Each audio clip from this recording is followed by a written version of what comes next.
प्रिय विद्यार्थियों, मैं Prakash Chand Bairwa, assistant professor in ABST government PG college Dausa. BCom part third ABST के पेपर फर्स्ट, जो कि ऑडिटिंग एंड मैनेजमेंट अकाउंटिंग का है, इसका प्रथम भाग ऑडिटिंग या अंकेक्षण है। अंकेक्षण पर हम पिछले वीडियो में विस्तार से चर्चा करते रहे हैं। आज हम अंकेक्षण में ही चर्चा करेंगे कि अंकेक्षण का कार्यक्षेत्र क्या है। कार्यक्षेत्र से आज ये है कि अंकेक्षक जो अपना कार्य करेगा उसकी सीमा क्या होगी, वो उसको कितना कार्य करना होगा। अब यहाँ ये महत्वपूर्ण है कि अंकेक्षक को बहुत अधिक कार्य भी नहीं करना चाहिए और बहुत कम भी कार्य नहीं करना चाहिए, क्योंकि अंकेक्षक जब किसी व्यवसाय के हिसाब किताब के अंकेक्षण का कार्य अपने हाथ में लेता है तो उसके सामने सबसे महत्वपूर्ण प्रश्न यह आता है कि हिसाब किताब के जांच की सीमा क्या होगी। इस सीमा को ही हम अंकेक्षण का कार्यक्षेत्र कहते हैं। अंकेक्षण के लिए इसका निर्धारण अत्यंत महत्वपूर्ण होता है, क्योंकि यदि उसने जितनी उससे उन परिस्थितियों में अपेक्षा की जाती थी उससे अधिक कार्य किया है तो उसे न्यायालय द्वारा लापरवाही अथवा कर्तव्य भंग का दोषी तो नहीं ठहराया जा सकता है, किंतु उसका समय एवं श्रम व्यर्थ में ही अधिक खर्च होगा। और यदि उसने कम कार्य किया है तो फिर न्यायालय द्वारा उसे लापरवाही अथवा कर्तव्य भंग का दोषी ठहराया जा सकता है। इसलिए दोनों ही परिस्थितियों में अंकेक्षक के लिए ये ठीक नहीं है। अतः उसे कार्य प्रारंभ करने से पूर्व अपना कार्य क्षेत्र अच्छी तरह से निर्धारित कर लेना चाहिए, ताकि भविष्य में उसे किसी प्रकार की कोई असुविधा या दिक्कत परेशानी ना हो। कार्य क्षेत्र की दो सीमाएं होती हैं, एक होती है विस्तृत और दूसरी होती है गहरी। अंकेक्षक को इन दोनों सीमाओं का ही निर्धारण कर लेना चाहिए। विस्तृत सीमा के अंतर्गत अंकेक्षक ये निर्धारित करेगा कि जिस समय के हिसाब का अंकेक्षण किया जा रहा है उसमें कितने व्यवहारों के लेखों का अंकेक्षण किया जाए, और गहन सीमा के अंतर्गत अंकेक्षक ये निर्धारित करेगा कि प्रत्येक व्यवहार की किस गहराई तक जांच की जाए। अंकेक्षण का कार्यक्षेत्र निर्धारित करते समय ये देखना होगा कि अंकेक्षण निम्न प्रकार के अंकेक्षणों में से किस प्रकार का अंकेक्षण है, और फिर उसी प्रकार से उसे अपने कार्यक्षेत्र को निर्धारित करना होगा। तो पहला हम बात करें निजी अंकेक्षण एवं उसका कार्यक्षेत्र।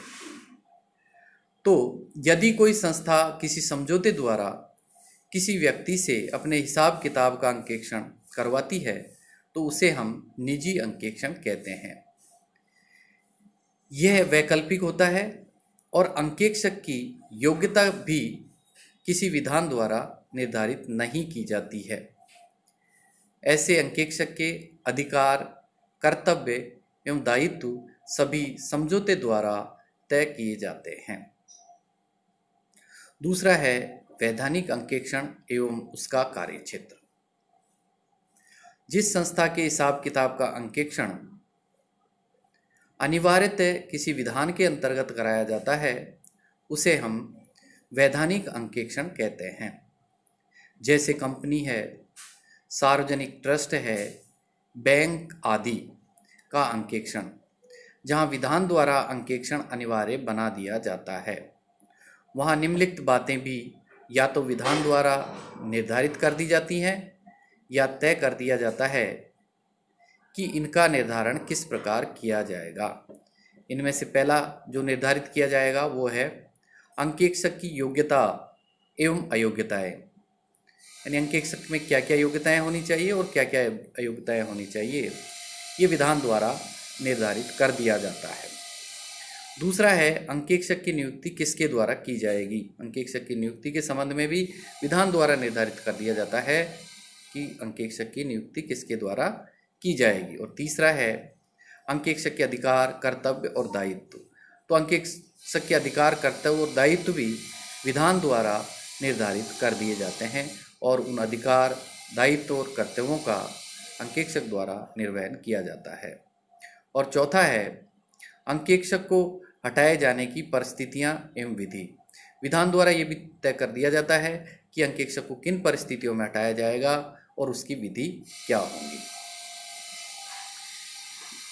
वैधानिक अंकेक्षण के संबंध में निश्चित विधान के समझौते द्वारा बदला नहीं जा सकता है। यदि समझौते द्वारा वैधानिक अंकेक्षक के कर्तव्यों व दायित्वों को बढ़ाया जा सकता है। यदि अंकेक्षक की नियुक्ति विधान के अंतर्गत ही हुई है तो अंकेक्षक को देखना चाहिए कि उस विधान में उसके कार्यक्षेत्र के संबंध में क्या नियम दिए गए हैं। प्राय विधान ये निर्धारित नहीं करते हैं कि अंकेक्षकों को क्या क्या कार्य करना है, कितना करना है और किस प्रकार करना है। विधान तो केवल उद्देश्य निर्धारित कर देता है जिसके लिए अंकेक्षण किया जाना है और अंकेक्षण कार्य की सीमा का निर्धारण स्वयं अंकेक्षक पर छोड़ दिया जाता है। कंपनी विधान के अंतर्गत एक कंपनी के हिसाब किताब की जांच योग्य अंकेक्षक द्वारा होना अनिवार्य है। इसका उद्देश्य अंकेक्षक द्वारा कंपनी के लाभ हानि विवरण एवं चिट्ठे की सत्यता तथा औचित्य के संबंध में कंपनी के अंशधारियों को रिपोर्ट देना होता है। ये कार्य स्वयं अंकेक्षक पर छोड़ दिया गया है कि लाभ हानि खाते एवं चिट्ठे की सत्यता एवं औचित्य की जांच करने के लिए वह कितना कार्य करे। ऐसी परिस्थिति में अंकेक्षक को कुछ अधिक कार्य ही करना चाहिए तथा अंकेक्षण के सर्वमान्य मापदंडों का भी ध्यान रखना चाहिए।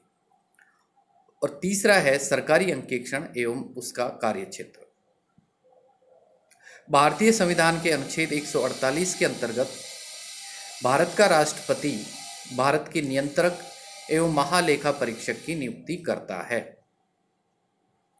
भारतीय संविधान के अनुच्छेद 149 के अंतर्गत भारत के नियंत्रक एवं महालेखा परीक्षक को केंद्रीय सरकार, राज्य सरकार तथा अन्य किसी सरकारी संस्था के हिसाब किताब के संबंध में उन अधिकारों या कर्तव्यों का पालन करना होता है जो कि भारतीय संसद द्वारा अथवा उसके बनाए गए किसी अधिनियम के अंतर्गत निर्धारित किए जाते हैं। जिन संस्थाओं को केंद्र या राज्य सरकारों से कोई अनुदान प्राप्त होता है, जैसे यूनिवर्सिटीज हैं, उनके अनुदान की रकम के खर्चे का अंकेक्षण भी महालेखापाल के कार्यालय द्वारा किया जाता है। ये संस्थाएं अनुदान से संबंधित हिसाब किताब के अतिरिक्त अन्य लेखों का भी अंकेक्षण करवा सकती हैं। ऐसे अंकेक्षण को सहमति अंकेक्षण कहते हैं। राज्य सरकारों में एक स्थानीय कोष अंकेक्षण विभाग भी होता है जो नगरपालिकाओं, पंचायत समितियों, ग्राम पंचायत आदि के हिसाब किताब की जांच करता है। भारतीय संविधान के अनुच्छेद 151 के अंतर्गत केंद्रीय सरकार के विभागों से संबंधित महालेखा परीक्षक की रिपोर्ट भारत के राष्ट्रपति को दी जाती है तथा उसे संसद के दोनों सदनों के सम्मुख रखा जाता है और राज्य सरकारों के विभागों से संबंधित महालेखापाल की रिपोर्ट उस राज्य के राज्यपाल को सौंपी जाती है तथा उस राज्य की विधानसभा के सम्मुख उसे पेश किया जाता है। तो यहाँ सबसे महत्वपूर्ण ये है कि अंकेक्षक को अंकेक्षण कार्य करते समय अपना कार्यक्षेत्र अच्छी तरह से निर्धारित कर लेना चाहिए। उसे बहुत ज़्यादा कार्य भी नहीं करना चाहिए जिससे उसके समय और श्रम की बर्बादी हो, और उसे बहुत कम कार्य भी नहीं करना चाहिए जिसे उसे न्यायालय में कर्तव्य भंग का दोषी ठहराया जा सके या लापरवाही का दोषी ठहराया जा सके। तो इस प्रकार आज हमने देखा कि अंकेक्षण की क्या सीमाएं हैं, उसके क्या कर्तव्य हैं, क्या दायित्व हैं, किस सीमा में रहकर उसको अपना कार्य करना चाहिए, जो उसे पहले से ही निर्धारित कर लेना चाहिए। धन्यवाद, आज के लिए इतना।